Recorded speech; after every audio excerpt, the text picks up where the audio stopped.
ça a un rapport à ce que vous êtes en train de dire. Quel est le processus, à votre avis? Qu'est-ce que c'est que l'adoption? Qu'est-ce que ça implique d'adopter? Dans tous les sens du terme, parce que le mot a plusieurs sens. Ouais. Adopter, c'est de pouvoir gérer une personne, d'aider une personne, d'aider, d'adopter, comment je pourrais dire ça?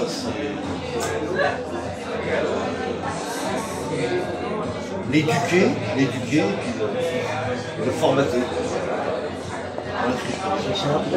Oui, c'est après, bien entendu. Au départ, c'est ça. L'adoption est liée à l'éducation. Adopter, c'est à la lettre comme ça. Adopter, c'est un mot qui est très abstrait finalement. Ouais. Adopter, c'est se rapprocher de concepts ou d'un environnement extérieur et donc s'y adapter d'une certaine façon, c'est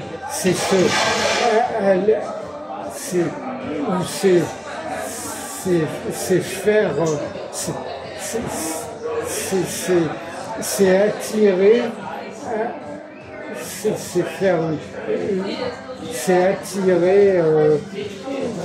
des gens vers soi tout en s'adaptant soi-même. On s'adapte à l'autre. C'est pareil. C'est pareil. Non, mais parce qu'on peut adopter des opinions, adopter des conceptions, tout ça, c'est un peu de ça que je voulais parler. Et donc, adopter, c'est recevoir un apport extérieur, adopter, voilà. C'est ça, c'est... Mais alors, pour faire le lien avec l'adoption de personnes, donc, il y a aussi l'idée d'apporter quelque chose à la personne que l'on adopte. Disons que d'une certaine façon... Hein? Non, différent. Quand on adopte d'un point de vue abstrait, comme ça, on a plutôt tendance à recevoir, alors que quand on adopte d'un point de vue concret une personne, on a tendance à lui apporter quelque chose. On pourrait dire l'adoption est donnée pour recevoir quelque part. C'est une forme d'échange finalement. Ouais. Est-ce que vous avez d'autres mots? Le mot approprié, ça vous dit quelque chose, approprié? Est-ce qu'il y a un rapport entre l'appropriation et l'adoption? Bon, alors la différence, Ben, disons que c'est approprié, oui, il y a beaucoup de points communs, mais approprié, ça peut vouloir dire s'accorder la propriété, mais exclusive. Si on dit je m'approprie cet objet, ça veut dire que c'est uniquement à moi. C'est ça. C'est-à-dire que tu t'appropries un objet qui ne t'appartient pas. Ouais, voilà, ouais. C'est tout ça. Par exemple, ouais, quelque chose qui ne m'appartenait pas. Pas une décision par toi-même. Et l'adoption, c'est quoi alors l'adoption? Et l'adoption, c'est un accord qui permet de...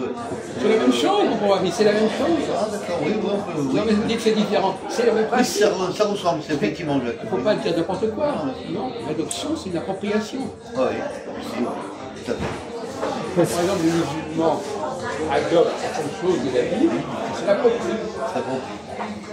Ils disent que c'est pas vrai. Donc vous disiez vous-même, c'est l'autre extérieur que l'on considère comme montré comme étant intérieur. C'est-à-dire, à la limite, quand j'adopte un enfant, je fais semblant de croire que cet enfant est à moi, il vient de moi. Génétiquement, il n'est pas de toi. C'est-à-dire que l'adoption, c'est quelque chose d'artificiel. Et on parle d'un pays d'adoption. Une adoption, oui, la France est un pays d'adoption. Ah oui, exactement. Là, soit la France a adopté, soit il a adopté la France, peu importe. Ouais. Donc il y a échéance. Hein? Dans le cas. Dans les deux cas, Dans c'est les deux pareil. cas. Et l'adoption est toujours plus ou moins hybride. Comme vous disiez vous-même, on adopte, mais on adopte à sa manière, qui ne correspond pas à l'objet adopté. Donc, quand j'adopte quelqu'un, je l'adopte avec mes propres méchants. C'est toujours une cote intérieure. C'est toujours un mélange entre l'autre et moi. Bon. Il y a une interférence mutuelle, une interaction mutuelle.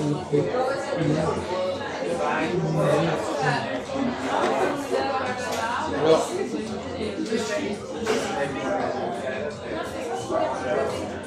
donc il y a aussi un problème de mimétisme, d'imitation.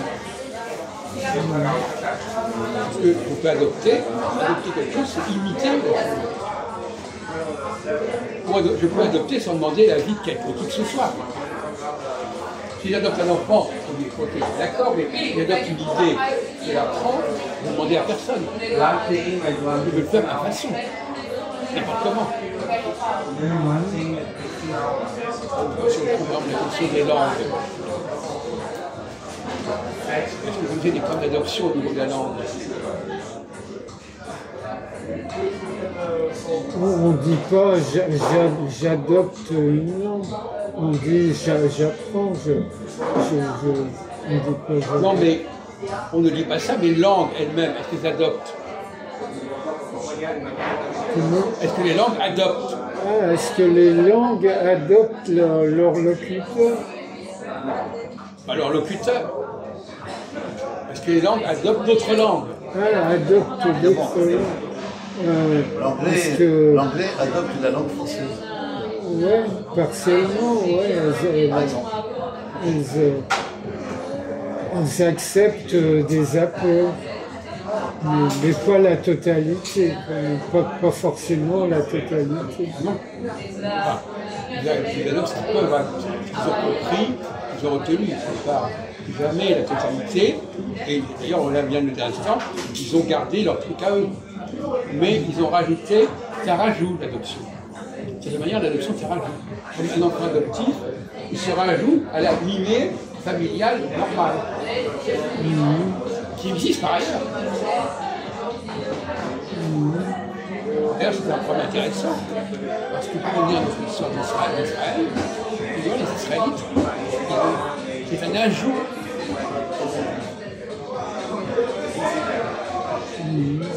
Une situation un petit peu bancale.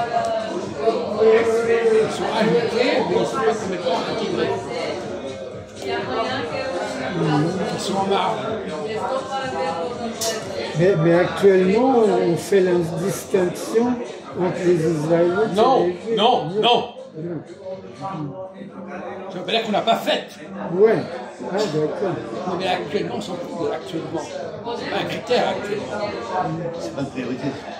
Chose qui soit un critère, chose qui soit pérenne, c'est que la notion de leader, elle a toujours existé, elle existera toujours. Ça ne bouge pas. Et par contre, une histoire de Mabou et ça se fait, ça s'est fait. Ne mélangeons pas les choses structurelles aux conjoncturelles. C'est tout le même problème. Des choses qui restent constantes, des constantes, des choses qui sont variables. On a une différence. Les constantes et les variantes. La distinction entre les Juifs et les Israélites, alors, est-ce qu'elle est constante ou conjoncturelle? J'ai jamais dit ça. Ce qu'on peut dire de certaine manière, c'est que les Israéliens ne sont pas exactement les mêmes que les Juifs qui vivent en diaspora. Qu'est-ce qu'on peut avoir? Ils n'ont pas la même mentalité. Les Juifs d'Israël, ils ont envie d'être ensemble. gens qui sont là vraiment sur le travail. Le but de la diaspora, ils n'ont pas forcément envie d'être ensemble, ils peuvent s'occuper, ils peuvent être des leaders, justement, de groupes différents. Dans ce sens-là, Moïse et Jésus, ce sont des diasporiques, ce sont des leaders, comme Joseph aussi, qui ont donné envie. C'est le système du juif qui va vers les pays extérieurs.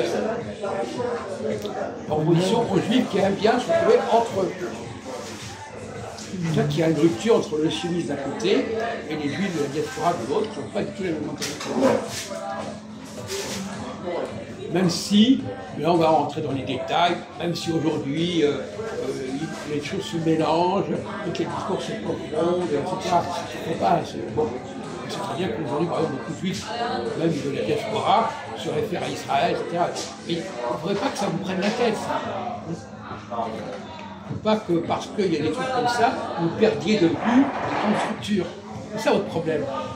Vous avez vous ne comprenez pas les structures fondamentales parce que vous mélangez avec des situations, des catégories, à un moment donné, c'est ceci, à un moment donné, c'est cela. Finalement, vous ne comprenez plus rien. C'est pas écarté, pourquoi c'est pas machin.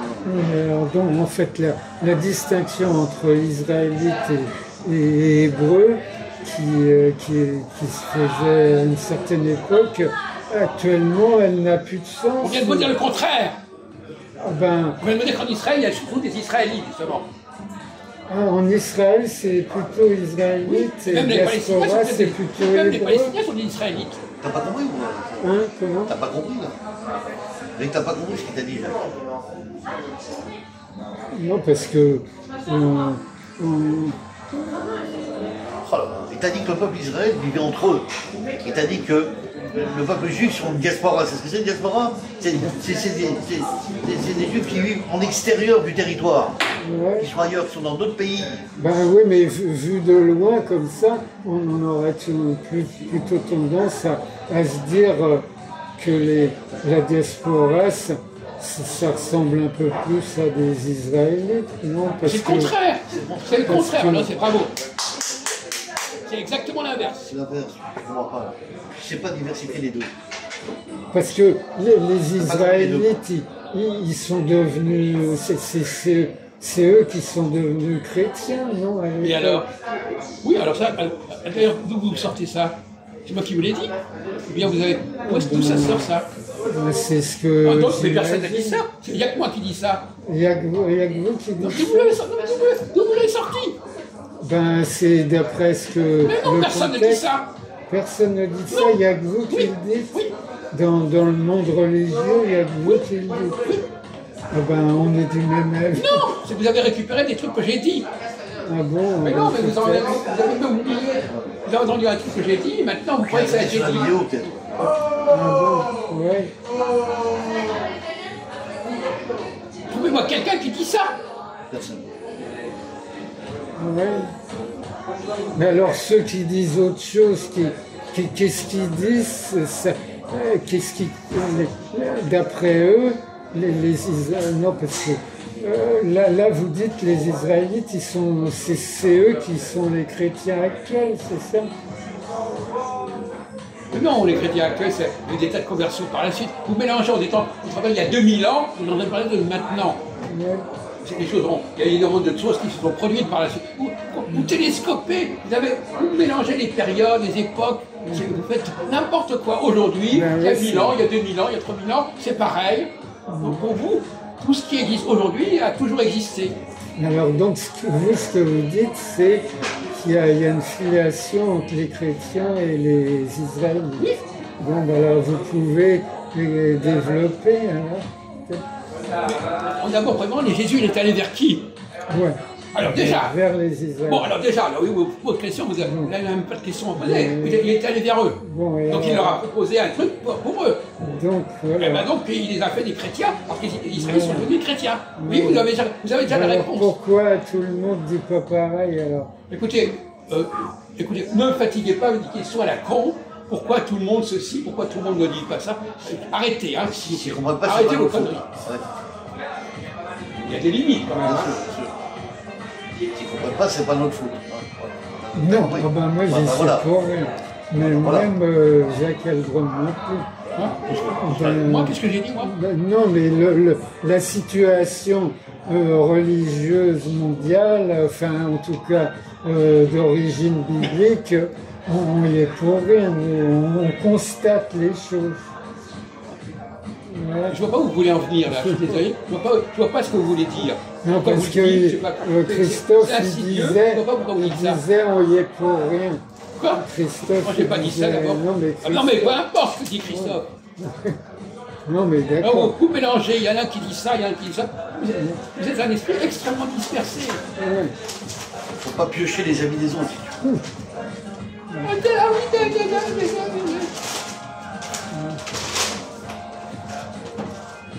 Ah, t'as compris la différence maintenant Au Voilà. départ, les Israélites n'étaient pas de la même nature que les Juifs. Ils ont adopté les valeurs juives, ils ont adopté le mode, certaines valeurs juives. Ouais. C'est peut-être appelé le mot adoption. Ouais. Bon, mais alors, c'est eux qui sont à l'origine du christianisme. On n'arrête pas de le dire, ça. Ouais. Ça, on le sait. Non, mais parce qu'à un autre moment, vous avez dit que les Juifs et les Israélites, ils se sont mélangés, ils sont influencés les uns les autres. Oui, c'est vrai. On parle des Juifs, on ne parle pas des chrétiens. Voilà. Des Juifs et des Israélites. On va pas rentrer dans ce genre de considérations qui dépasseraient complètement. Ouais. Un fait est que les Écritures saintes sont un mélange entre ce que disent les Israélites et ce que disent les Juifs. Un mélange. Et les Juifs, aujourd'hui, ils acceptent ce mélange comme un tout. Voilà. Ça, c'est leur problème. Voilà. Ouais. Ils globalisent. Les chrétiens, C'est c'est pas parce autre qu'ils acceptent chose. sans tout que ça a toujours été comme ça. Ils l'ont, mais ils ont accepté ce mélange, et maintenant ils croient que c'est tout. Et donc dans les synagogues, ils disent écoute Israël, etc. On est perdu. Quand on regarde les Juifs qui sont aujourd'hui, on est complètement perdu. Ah ouais. Ils ne s'y retrouvent pas eux-mêmes. Non, c'est même pas ça. Ils sont même pas conscients du problème. Ils ont oublié les clivages. Ils ont oublié les différences. Je prends mon dernier métro. Ouais. Quand les gens oublient les différences, ben, ils ne se rendent même pas compte. Et bonsoir. Descendu. Ah merci. Bonsoir. Bonsoir.